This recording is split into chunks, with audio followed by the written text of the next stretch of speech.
This program is designed to provide general information with regards to the subject matters covered. This information is given with the understanding that neither the hosts, guests, sponsors, or station are engaged in rendering any specific and personal, medical, financial, legal, counseling, professional service, or any advice. You should seek the services of competent professionals before applying or trying any suggested ideas.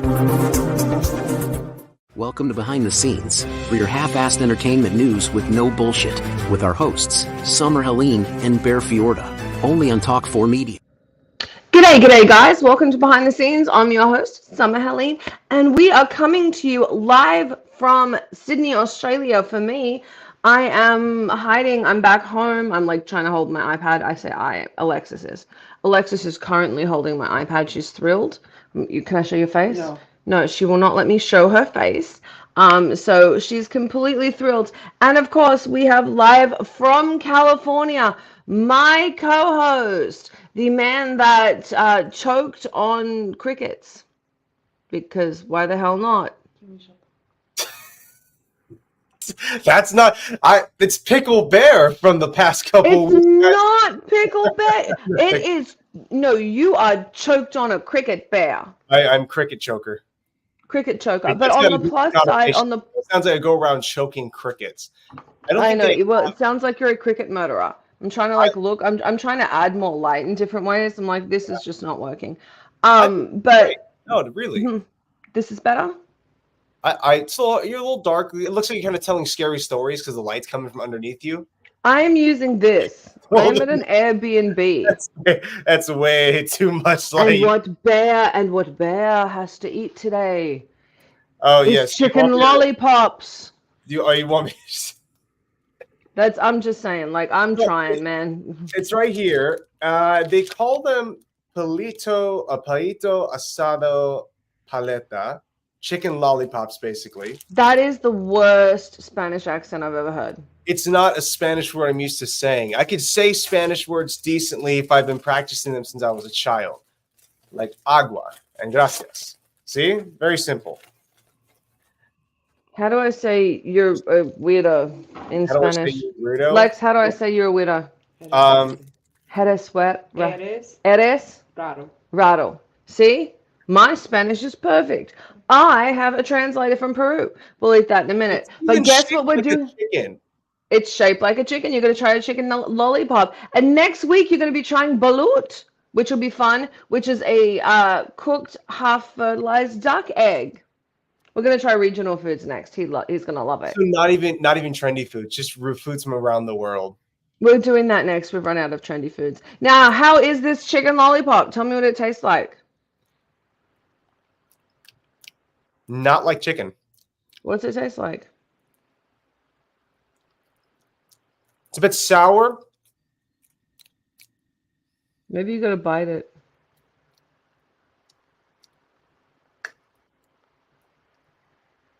Sorry for things moving on my end, guys. For some reason, Lex is moving.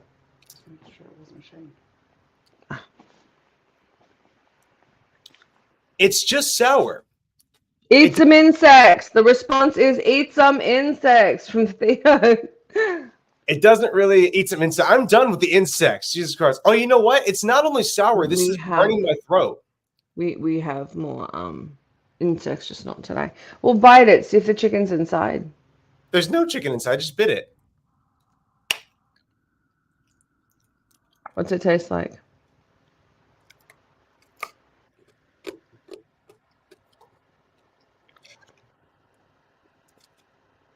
Don't gag. Rude. Okay, he's gagging. I don't know.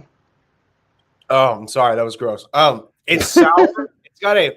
It's got like essence of chicken in it. Like, you go get vanilla extract. It's not chicken extract. They just scraped some dead chicken skin off a carcass and like liquefied it and threw it in there.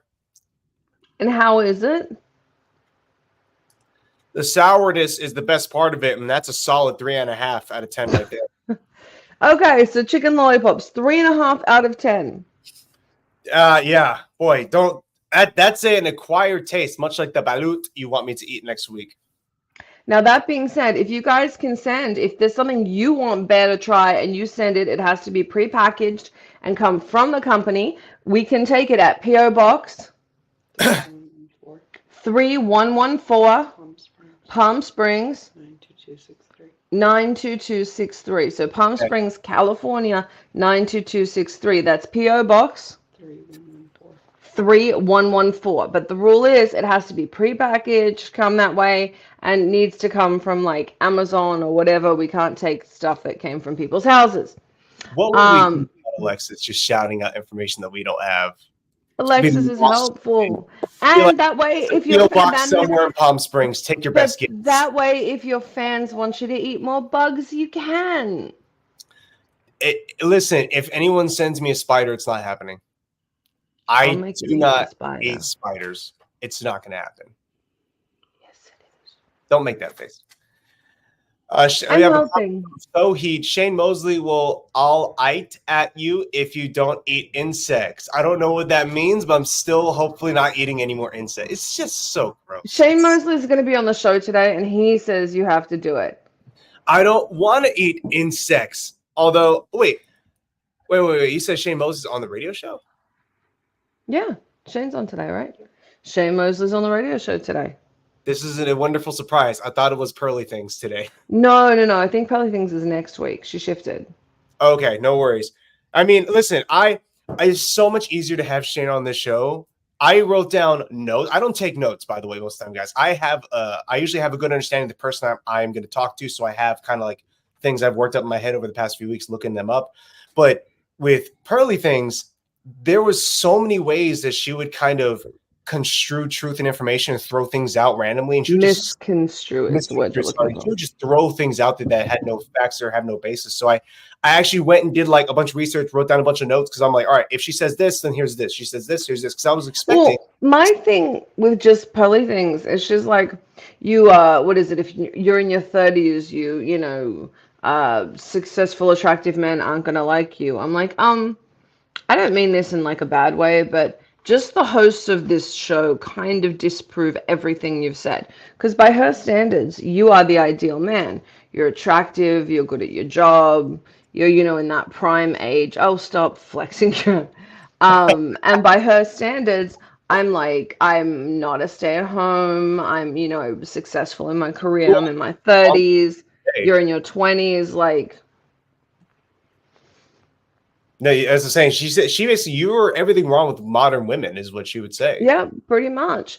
And you're exactly the kind of guy that she's looking for and that she's pushing as the ideal guy.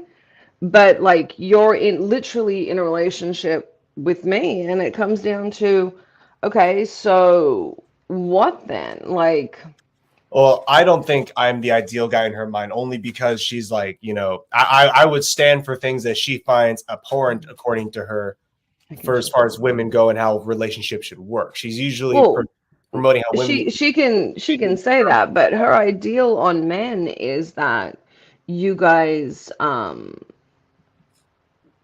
you have to, you know, make money, have a job. You're like a man's man kind of man, unless it comes to spiders, then you scream like a little girl. But spiders, I'll give her that. She never insulted people who can't handle spiders. So if that's one thing we have to agree upon, I'll agree with her on that. Spiders are scary. Okay, I'm going to take the iPad. Lex is dying. And would you text David and find out what is going on? Don't move things. Yeah, sometimes it's hard. People are not great phone stands, you know. No, they're not. She needs to find something, but something that doesn't make noise. And she's like over in the corner, like, okay, if I take the whole suitcase, I'm like, we have nothing to lean this on. This is not going to go well. So you guys are like handheld right now? No, this is like a regular influencer live stream. You're like an Instagram model. Why do you insult me? Yeah, I'm just saying, like, it's like what the Zoomers are doing. They hold the phone above their head. They walk around downtown, wherever. They show off the area. Sometimes. First of all, I'm a millennial. I suck way more than a Zoomer. Second of all, I have a job. No, I'm kidding. Influencing is a really hard job. And I don't have the personality for it because I don't like people. It's the same reason I quit modeling. So what's a polite way of saying this? Yeah. When I found out like I was good at modeling, I was good at acting, I was getting plenty of work. I was quite happy. I'm one of those few people. When you hear those stories, you can see all my packing in the background. It's all messy. I was one of those few people that had that was actually, able to do it. Hmm. Here's where the catch came in. I had to deal with people. Like I had to deal with people wanting photographs. Like when we go out with Bear, people stop him and they want a photo and they want to chat. And he enjoys that. Like he genuinely enjoys standing and talking with people. Shay Mosley, who's on the show, does as well. And I think that's a part of the job that nobody explained. Because when I did it, it was really problematic. Lex Hunt, you cannot put a chair. She's like lifting random shit. Hunt, unless it can go right here, it's not helpful, and that's gonna make way too much noise. Stop. You're not helping. Shout out to It's noise. our Shout out to our producer who was like, Thomas. she's like retroactively trying to fix what I broke, like what I didn't set up. But she's like got a chair and a suitcase that's just trying to stack on the bed. I'm like, it's great, and if she manages to pull this off, I'm putting this on camera. But it's making noise, so I'm like, shh, shh, shh. If it helps, I feel like the world's bitchiest librarian. I got some decent headphones on. I can't hear what she's doing at all. See, that's awesome. Yeah. But yeah, that's kind of what it comes down to. Is it's a very different point of view. Yeah. I think I kind of get what you're saying. She's definitely the person she's kind of like the opposite of what she promotes and talks about. She would say all these negative things about you and your profession, but in her own world, she does what you do. She is a working woman. She works in the entertainment world. She's on a news media outlet. She's on a channel, a network, if you will. Like she does everything that you would do in just in a different field. And she would come at you for all that. And if you tell her about it, her defense is, oh no, I'm doing it to get the message out to the people, to spread awareness and information. Because if I'm not doing it, no one's going to do it. And that's how the feminists win, and a bunch of other just bullcrap, honestly. I got to show you. I'm trying to sound now. I know I'm crooked, but Lex has got a chair with my handbag with the stand on it. And a light. Like I'm actually quite impressed with how well she has ghetto rigged this. And it is ghetto. You're stable, and you look size wise similar to me now. So it's not like zoomed in you and then like me way in the background. It's very this is the most ghetto rigged I've ever been, and it worked. Wait, you're in Australia. It's a bush mechanic. Yeah, the term we use is bush mechanic, but Lex is, ghetto, so ghetto rigged works better. How's your trip been going so far? You've been out there for almost a week. How's everything going? It's going really well. I've spent good time with my family. We went out to Paddy's Market. I'm going to go there again. We've got around the beaches. We've done, my dad took us on kind of a tour for those that hadn't been here before. I went to the universities. I'm actually really disappointed. I went over to NIDA, which is where I studied when I was young, and most of the film actors come out of.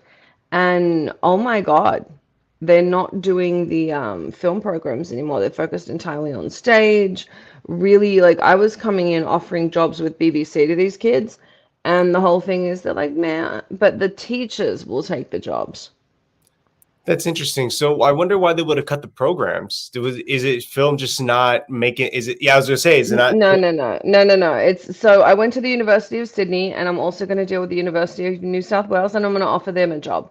And then we directly contacted Mel Gibson, because he is one of the biggest donors to NIDA, to be like, hey, I know, because I was a donor. A lot of people there's a group called Advance, which is a group for Australians living abroad. We all give money. Well, I can tell you, none of us are going to now. Oh, I see. So it's like, you've cut these programs that helped our industry, so now we're not going to continue. You cut these programs, but then you have teachers who are still acting and competing with their own students. Like, I'm not a huge fan of you're a failed actor, so you become a teacher. If you're a teacher, you're a teacher. Some people just love teaching. Yeah. That's who should be teaching, not somebody because they can't get a job as an actor. Lex, would you check on Shane, see what time he's going to come on, please? Yeah, you definitely. I think that's kind of an issue in my world too with fighting. Is sometimes you have guys who are fighting, but they're also coaching and they're bringing up their own competition a little bit. And I don't mind it if you're so far ahead of that person. Like if you're already a UFC fighter and you're a coach, cool. It's not like even well, if your coach, you and your coach are fighting on the same card, actually for Shane Mosley in December. yeah, right. We're gonna be on his. Is it that fancy house card of his, or is it a different promotion? No. This one you're actually going to be commentating at the end of your fight. So this is off the record, but December 31st, Yeah. Shane Mosley is coming out of retirement for a big old fight in Vegas, New Year's Eve. I remember And that. we have, Dan Henderson's going to be there. Sugar Shane's going to be there. We're in talks with like some of the biggest boxers in the world, some of the biggest MMA fighters in the world. We've been texting GSP actually because of, again, your coach Joe Daddy. We've been talking to Cowboy. It's been really interesting. Yeah, it's like it's funny. We would call it MMA, but this is legitimately a mixed martial arts fight night because it's gonna have it's boxing versus MMA. Yeah. Now, and so when I talk all the Mike things Tyson like- in and put you in the ring with Mike Tyson, we'll see how that goes. So can I do anything I want, or do I have to just box him? Oh no, you just have to box him. Yeah, no, I don't think so. I'm good. No, actually, the one I'm trying to get Mike Tyson. Don't tell anyone because this is a secret. We're trying to get Mike Tyson for Dan Henderson, the greatest boxer versus the greatest MMA fighter. But nobody knows it's a secret. Shh. My only thing with that though is that he's already going to fight Jake, and is he going to want to do another one after that? You know, I would love to fight. I'd take a guess and say yes. Yes. Okay. Because I'd take a guess and say yes. And I think it's perfect for Hendo because that's like the greatest MMA fighter of all time versus the greatest boxer of all time. Yeah, you just got to make sure to. And I love Dan. Just Dan was not like he didn't throw hands, if you know what I mean. He could throw punches. Really, the H bomb? He didn't throw hands. But it's his one. That's his okay. one, Okay, no. I'll make you a deal. I will text him and tell him you said he can't throw hands. That's not what I'm saying. He's not. No. I got you. I'm gonna text him and I'm gonna text Joe and say that you said that, and then they can like discuss that with you themselves in training tomorrow. He's a phenomenal wrestler. You know, that's all. That's what I'm saying. Digging. You just don't want to get punched by him. I've already been punched by him. How was it? It's definitely not the most pleasant thing in the world. he tells us all the time. He's like, you know, I can't go for five rounds, but I can give you one good 5-minute round. And it reminds me of that song where it's not as good as I once was, but I'm as good once as I ever was. Exactly, that exact song. Yeah, what is it like to wrestle someone like Dan Henderson? I have not wrestled with him. He took me down several times, but we didn't continue. He wanted to stay on his feet, and I imagine because it was probably preparing for this fight you're talking about that nobody knows about. Right, my bad. Nobody knows about it. So he would take me down, and then I would struggle like a whimpering seal to get back up, clutched in the jaws of a great white. So when Dan Henderson gets you on the ground, you're basically his bitch. It's so little that I can actually do. Very. I'd like to remind everyone, every time we use bad language, we give money to the Boys and Girls Club of America, the Humane Society of America, and Free MMA. We swear because it's 5 a.m. I've been up since 4. I'm on my first cup of tea, and I'm tired, and it's Australia. Well, speaking of someone who's probably not up currently at 5 a.m. in Australia, we welcome our guest to the show. G'day, Sugar Shane. How you doing? I'm good. How you guys doing? I hear a little bit on Dan Henderson you guys are talking about. Yeah, it's for your fight in December. Nobody knows about it, though. I'm telling him it's a secret. Nobody knows that Sugar Shane is putting on the biggest fight event in boxing history on December 31st in Vegas. It's a secret, so don't tell anyone. There's 6.5 million people listening to this. You already so they know. Just throwing it out there. Just tossing it out. Well, I keep reaching out to Conor McGregor because I wanted him to fight you, but we've talked like GSP. GSP's like, I'll do it. We've got Cowboy's like, I'm in. Like everyone in the world wants to fight Sugar Shane. It's Oh, that's amazing. great. I love You're that. like you're like the guy everyone's gunning for. I was like, but you smile Let's with do that it. happening. I'm so happy. Everybody wants to. Well, people want to get in the ring with me because I was under the pressure that nobody wanted to get in the ring, and I was feeling a little like left out.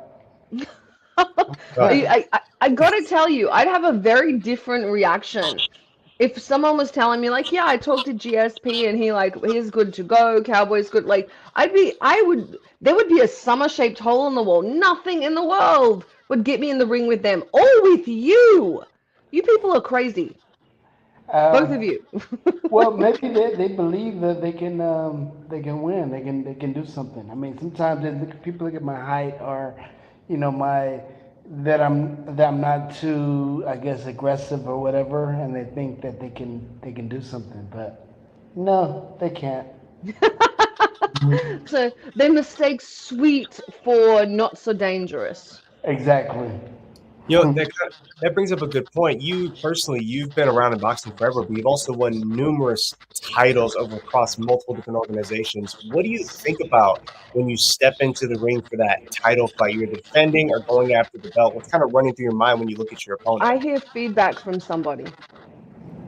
There's no feedback. Oh, not from me. Maybe Not somebody from went you. outside. I don't know. Maybe it's me. Okay. Um, I think that what's good through my mind is, um, I don't want to say that killing them, but like I have to win at all costs. So I go for everything. I give 100%, and I want to make sure that, um, yeah, I'm making sure that I'm winning the fight. So I don't go out there doing technique and or thinking about technique or whatever, and how I'm gonna throw a jab or a left hook or right hand. I think about what they call it. It's a fight. It's boxing match was a fight. So I'm actually out there fighting. I like that. It's a good I mentality to go. gotta I gotta ask now. This is a personal. Do you mind just asking you some personal questions? Of course, go ahead. Your son followed you into boxing. I Mhm. gotta tell you, if I would not be happy if my child was like, I'm gonna be a fighter. Yeah, that's not happening. Like, how is it for you? Because you've seen the good and the bad, and your son, you know, followed you right into it. How? I love I love that he's doing boxing, but he didn't start off. It wasn't quickly because I started when he was like eight, maybe 7 years old, and he didn't want to box anymore. Not that he didn't, but people were telling him that he should box because I do it. It's a rough sport and all these different things. But he was too young to make a decision. And I said, if you ever want to box, if you ever want to do this sport, then come to me and tell me and talk to me, and I'll teach you how to do it the best way. I'll teach you, the best way to do it. And he did. He came back when he was 15, 16 years old, and he wanted to be a fighter. And wanted to be a real fighter. I said, okay, let's do it. So it was his choice. It was on his terms. And that's why I like better, because sometimes fathers or whatever, they will come and they'll force their kid to be a Yeah. fighter, force their kid to do whatever it is that they did because they're good at it or whatever. I didn't force Junior to do this. He did it himself. It was like this is what he wanted to do. That's how he wanted to do his life. So I'm happy, and I'm happy that he chose to be a fighter and not listen to anybody to persuade him to not do it. I would think being in the combat sports world for so long, you would have people who come to you and ask, how do I become a fighter? How do I get in the pro league? Can I learn from you? And maybe some of them did and they fell out. They didn't continue. They didn't come back to the gym. A lot of that times happened. Guys come in with Well, dreams. that was kind of like what Jake Paul did. Jake Paul was, starting out and he wanted to be a good fighter, and so he came to camp with me in Big Bear, Oh, and yeah, and that's how and that was one of the starts. I was one of his starting coaches to start him off in his fighting career. So he did the same thing. I came. Well, I actually went to him. He wanted to be a fighter, and I told him if you want to really learn how to fight and do it the right way, mentality wise and everything, then come with me up here to Big Bear, and I'll show you. I'll show you how to do a real camp. I'll show you how to be a real fighter. I think what that means, Bear, is one day when you fight Jake Paul, Shane's not going to be on your side. I'm just saying.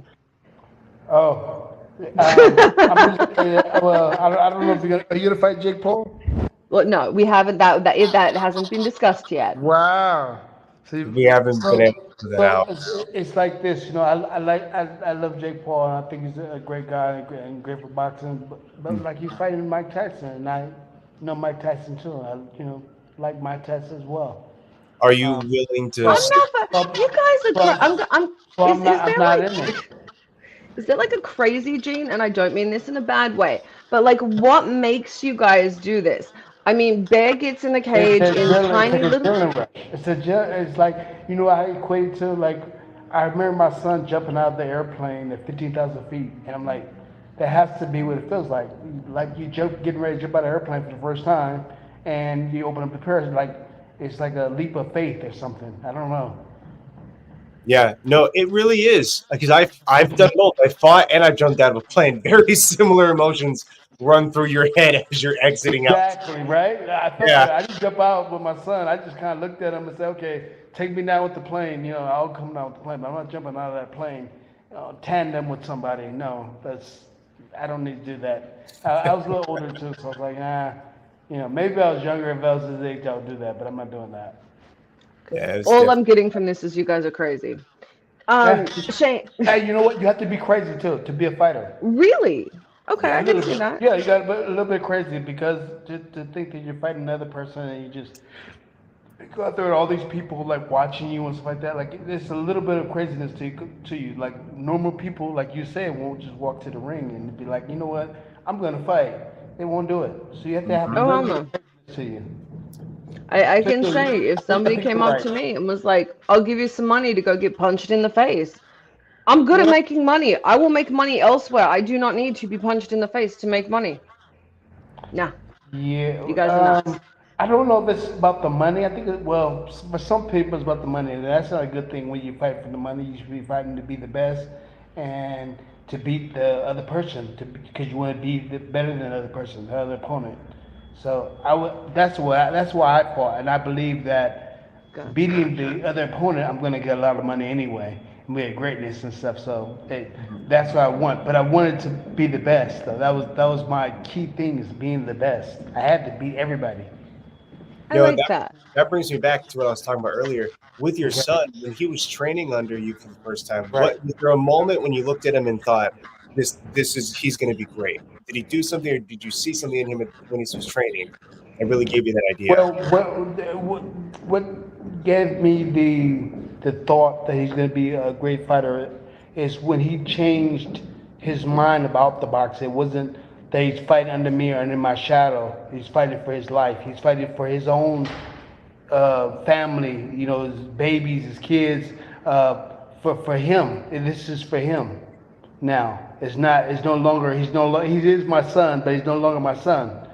Now he's a man. He's a grown man that has his own family, his own kids, his own everything. He has to fight for that. He has to fight. He has to fight for that. He has to fight for his kids to have food on the table, or, for his kids to be wherever they're gonna be. You know what I'm saying? For his wife, for everybody. So That makes now sense. it's different. So now you see the greatness in him. Now you see him fighting for his life. Okay, we have our Fight for first his life. online. We have Purpose our fighting. questions coming in online. And one of the first questions, how do I become a fighter boxer? I think fighter and boxer, I think that's a little redundant. I think it's the same thing. I'm just saying. Well, boxing. How do I become a fighter boxer like you? Well, you first have to find a gym to be the type of fighter, but then also it's a mentality. And like I told my son, and you can see his mentality change, and then you see his fighting skills change because of the mentality. Before it was just like, oh yeah, I'm boxing and I'm fighting under my father's shadow, and he fought that way. Now he's fighting like, no, I'm a man and I'm fighting for a world title because this is my life and I love boxing. This is my life. So he's different now, and he's becoming a world champion. So it's the mentality that makes you a champion. I always say that, like, you can see different fighters like Mayorga. Mayorga is not the best fighter in the world, right? But he became a world champion. You know what I'm saying? Because he believed in it. He believed that he could beat everybody, and he became a world champion. Not saying that he's definitely not technically the best sound fighter to even watch him fight. Right. But you can watch his mentality, you can watch how he believed in himself when he first went for the title. It didn't matter who it was. That makes sense. He was fighting for his life, his That makes lifestyle. sense.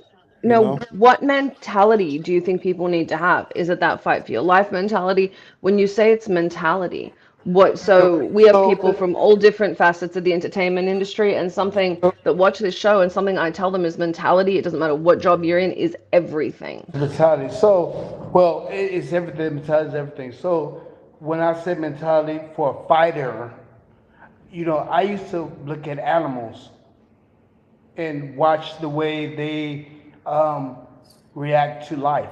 To the predator and the prey. How are they going to react when there's food out there they need to eat? Are they going to like not go and get the food? Are they going to so that they have a mentality of a survival of the fittest mentality. Like they're surviving when they go out there. They're not going there with the mentality. Yes, you want to win, you're going to win. And that's a different mentality, the winning mentality. But the survival mentality is like Mayorga had, because he didn't have any money, whatever. He grew up a different way. Me, I had money. So that's why I'm saying it's different. I was a middle class, if you will. And the only reason why I was where I was because I had to win. I had like something in my gut that just killed me when I didn't win. So I made sure that I found out all the remedies and secrets of everything to win.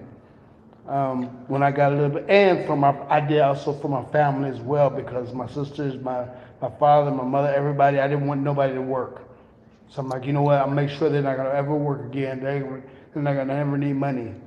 So I went in there and I fought like that. Like I fight for my lifestyle, fight for my family.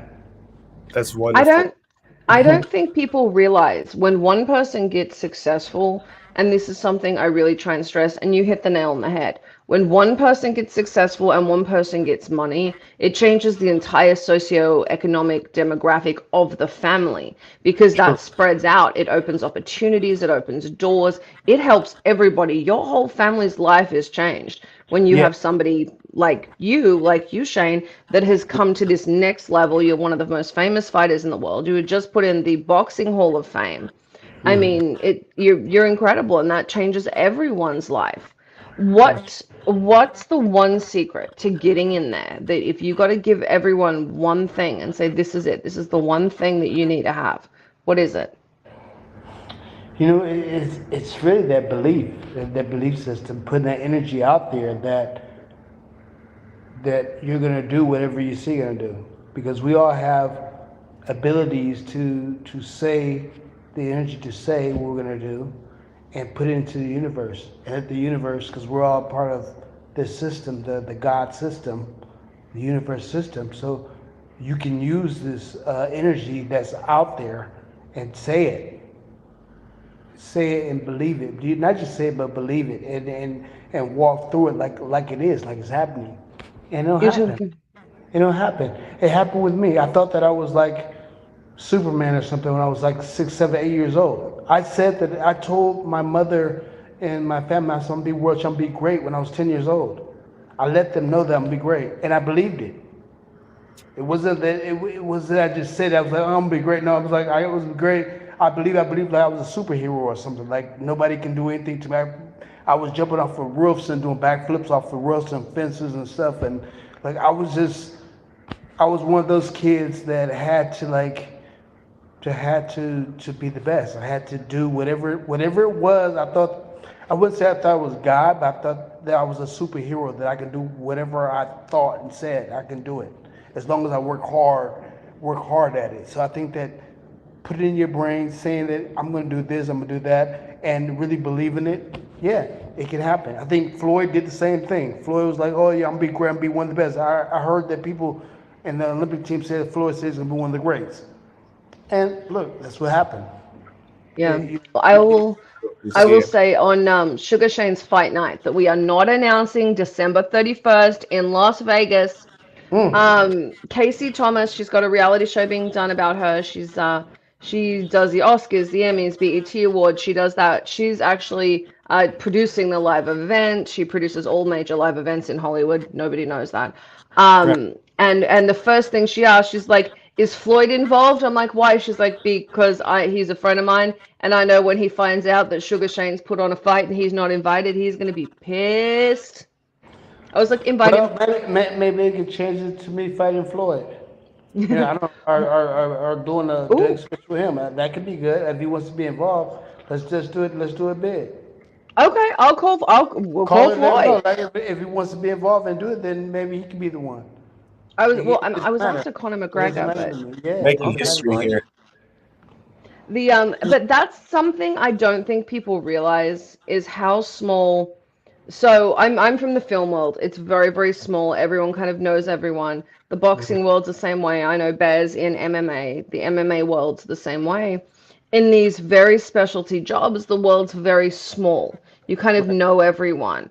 I bump into people all the time that know you, and I'll mention, hey, we're doing this fight, or hey, I'm doing, I just so for anyone out there, I'm not doing the fight. I'm not putting on the live event. I'm just Right. doing the streaming. Just a TV person. You put it out. But basically, everyone knows you. It's just you've made an impact. How can somebody break into that world?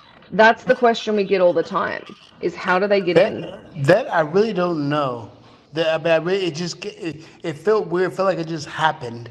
Um, Yeah, I fought a lot of great fighters like Oscar De La Hoya and Floyd and everybody. So it's kind of like, and the world got a chance to see me, and maybe they love my personality, they love the way I am, and I got into the big leagues. I wouldn't know how to do it because it was like it just happened to me. I'm not very well. I wasn't very like flamboyant where I had to talk to masses, people like me because I was like a regular guy. You're cutting out a little bit. Like I was like a regular guy, and they could approach me and stuff like that. So that's why people liked me. But I'm not Your sure. cameras, you're off camera. There we go. There I'm we not go. Sorry. sure. I'm not sure what it was. I was trying to put my face closer. Yeah, I'm not sure what it was as far as why people gravitate to me. Maybe it's my energy. I don't know. You You just have really you're positive, charming. and people can get really invested, man. They get involved with you. Yeah, Yeah.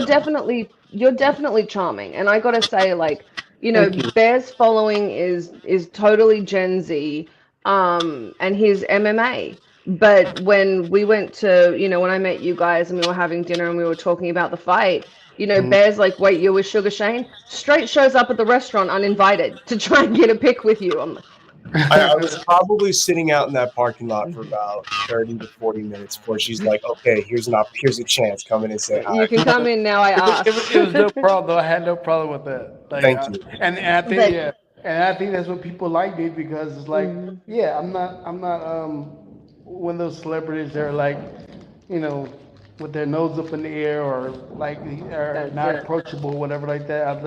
I like people. I like for people to come up and I'll say hi to them and I'll be a real person to them. You have And time I'm for your not, fans. Well, I like that. I love people and that's it. You're really a fan favorite. And I'm going to be clear. This is not Shane saying this. This is not Bear saying this. Like, I've dealt with De La Hoya. He's a douche, dude. I'd yeah, like to remind everybody everyone. says this. He's been a douche to me too. But go ahead. He's awful. And I'm like, it's just so interesting. They tried to sell him as the good boy. I'm like, Yeah, was it the yeah, fishnet stockings that did it? Like, he is yeah. such a pain in the ass. And De La Hoya, if you see this, I've said this to you. Yes. Ooh. Like, I'm just I saying. love it. To you. But he is I a have dish, no so. problem. I have no problem saying what I think, but I find it so interesting that like his PR machine has had to work so hard to try and keep this clean cut image, Right. and you are just who you are, and I think that's why people gravitate towards you. Is Yes. you're very much what you see is what you get. You're friendly. Like I've been at events with you, and people just line up and want to see you and want to spend time with you. Thank you. Yes, they do. And you really put your time in for your fans, and that's rare. You're not one of those people that is like, yep, here's a photo piece. Like Yeah. you stand, you talk, you put that time in. Is um Well, and you said that's something that I had like at the beginning. I remember when I was a kid, and I said this when I was a kid, when I was 19 years old. I remember seeing, I can't remember who it was, but it was a kid that was trying to get an autograph and was trying to talk to some celebrity, right? And the celebrity was like, "Oh no, I'm not gonna do it. You know, I have time. I got," and walked away. And the kid was, and I remember seeing the kid's face just like drop. Yeah. And I was like, you know what? I'll never do that. I'll never ever do that. When I become great or champion, I won't do that. I'll make sure that every kid, gets a picture or a signature or whatever. And it I was love that. I think they forget. I think when you get to a certain point in celebrity and status, depending on who you are as a person, you may forget what it was like to be that kid, to be that young aspiring person. And so they dismiss these young men, young ladies, because they've forgotten what it's like to be in that position. But Yeah. you only see a couple of celebrities like Sugar Shane and The Rock are really the main two that I see stop for every photo, stop for every fan, and Dan Henderson, by the way, as well. So there's three. Correct. But all of them are sports guys. None of them, like, you don't see like actors, models. Yeah, It's I the noticed. sports guys. I remember like being with. I'm not gonna name any of the football players, but I was hanging out with some football players and basketball players, whatever. And we'll walk, and they'll just walk right past them, and then I would like stop. I'm like they'll walk past, I'm like, and they just walk past. They don't even give them signatures or anything. But I'll stop for each one and give them pictures and stuff. And I remember the athlete seen me do it, and he came back and he started doing pictures and stuff like I did. Like he was like a role model. I was like a role model to him doing this because he never did that. They just walk right past him all the time, and maybe sign one and then keep going. I was like, oh, that's interesting. You changed it. You changed his perspective. You showed him what a real star should be. Because it's never the people that have made it that are terrible. It's always the people that want to show you they have or how important they are. They're always douchebags. Because they're wanting to show you they're important. Yeah, that's true. You're right. 100%. What is the fight? Sorry, I've ignored like 300 questions from Twitter. I'm about to get some hate mail. What is the fight you are most proud of? The fight that I think I'm most proud of is the guy that you hate. No, Oscar De La Hoya fight when I beat him in 2000. Well, you beat him, so I'm good with that. I love this fight. You beat the hell out of him. Keep going.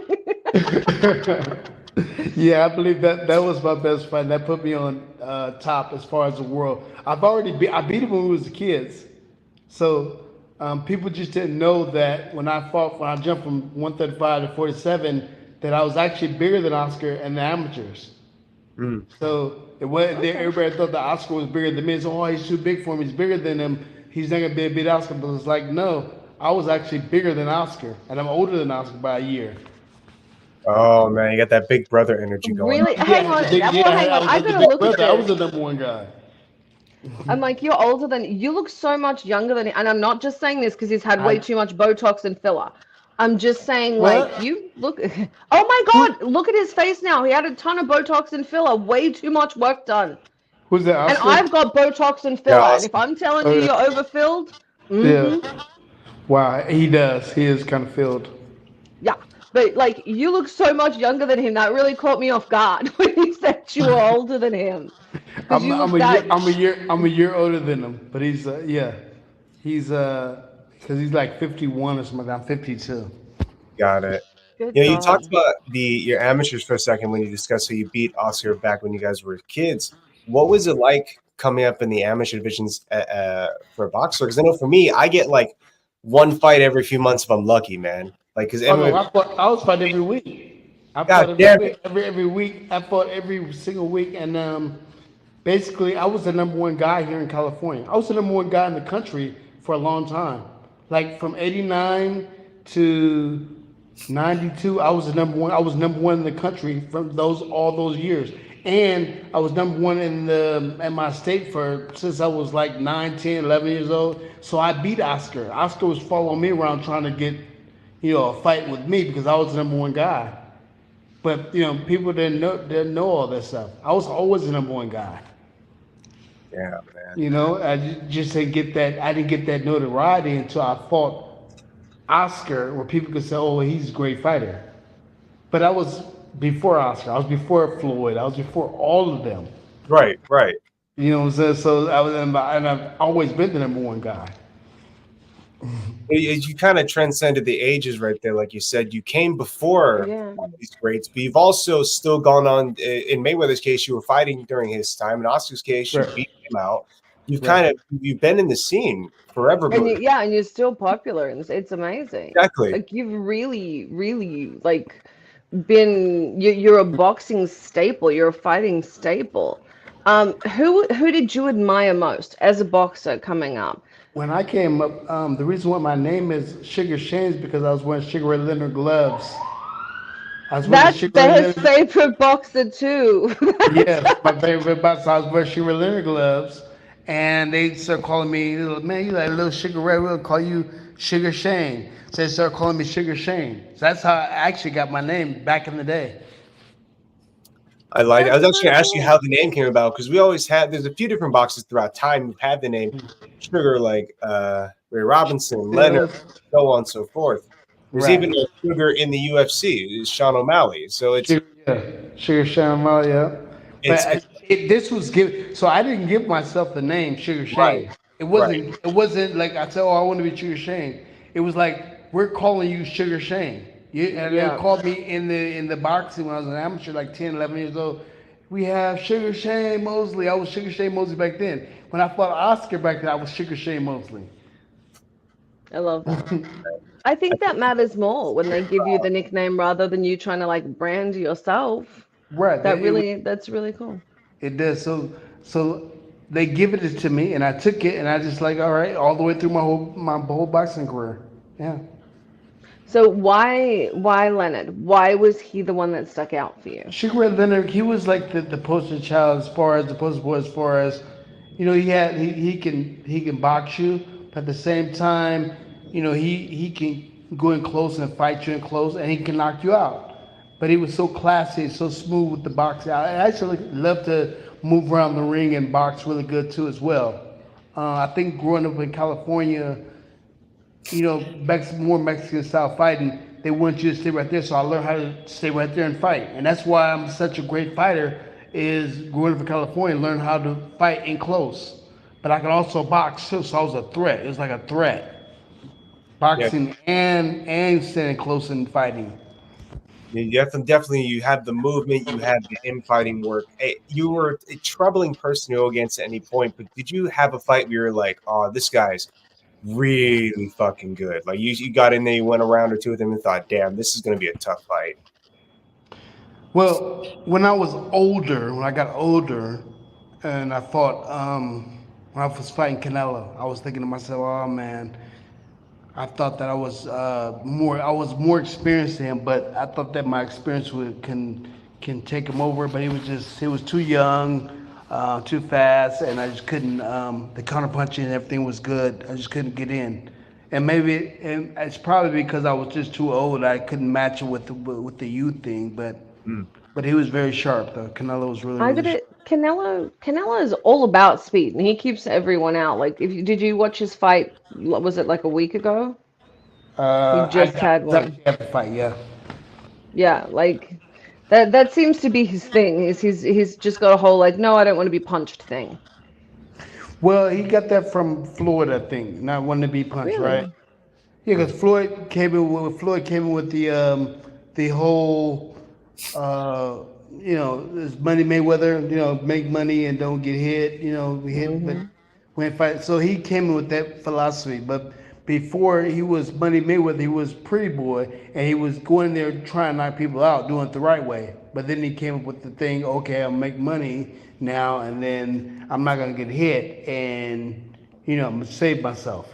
So I think that Canelo started adopting that style when Floyd beat him. He's like, okay, well this style works because he beat me with it, so I'm going to try it too. Makes sense. That's a good plan. If you can't beat, and I'm not saying he couldn't, but he didn't beat him. So learn from the experience. Try and get it into your Yeah. As we're approaching the end of the show here, so Well, is there? I We want to talk about Shane's social media. And Shane, you have your own podcast now. Yeah, I have my own podcast. I'm here actually in Puerto Rico right now. If they want to go to my podcast, it's Sugar Shane Show at Sugar Shane Show. We do boxing, lifestyle, different stuff, different people. I'm trying to get different people to come on, different celebrities and stuff like that. And it's gonna be. We have some very like good things on there that I guess you could say good things that people want to hear, that people should know about. That's wonderful. That's coming up on, what I'm saying, with the boxing thing, with Victor Conti, all kind of stuff, and Vala and Ryan Garcia, and so we're talking about a lot of different things. Hell yeah, at Sugar Shane Show, I love it. Yeah. So guys, make sure you are following Sugar Shane Mosley at Sugar Shane Show. December 31st, there is going to be Sugar Shane's Fight Night in Las Vegas. Nobody's supposed to know about it, so keep it a secret. We haven't told anyone yet. But make sure you guys are prepped for that. It's going to be streaming. There are going to be limited live seating, so if that's something you want to do, make sure follow Sugar Shane, because he'll know when the tickets go on sale. I'm just saying. He'll have that information. Guys, make sure you're following him. Shane, thank you so much for being on. I'd love to have you on again anytime. If you're ever promoting anything, come on our way. We'd love to have you. You're a really fun guest. Thank you. I'll come over and hang out with you guys. This is great, man. I had a great time. Thank you. Well, thank you for coming on from all the way from Puerto Rico. So now we're spanning the globe. We've got you in Puerto Rico. I'm in Australia. Bear's in California. So you've just watched for those of you that are listening, because I know we also do this as a radio show, Sirius XM, that sort of thing. So if you're listening, what you got is 3 people from all over the world hanging out, talking about how to make it in entertainment, specifically combat sports. I don't know why anyone would want to do that. You all are nuts. Thank you very much for joining us. Thank you to our very special guest, Sugar Shane Mosley. Congratulations to Sugar Shane on joining the Boxing Hall of Fame. He is incredible. Make sure you check out his fight night. Make sure you check out his podcast. I'm Summer Helene. We are on with my co-host, the baddest bear in the cage, Bear Fiora. And I think next week's show will be from Australia again. Yes. It will. All right. We'll see you guys there. I will find you bullet. Don't worry. I will find you the half-cooked duck egg. I'm Summer Helene. This is Behind the Scenes. We'll see you next week. Good night. This has been Behind the Scenes with Summer Helene and Bear Fiorda. Only on Talk 4 Media.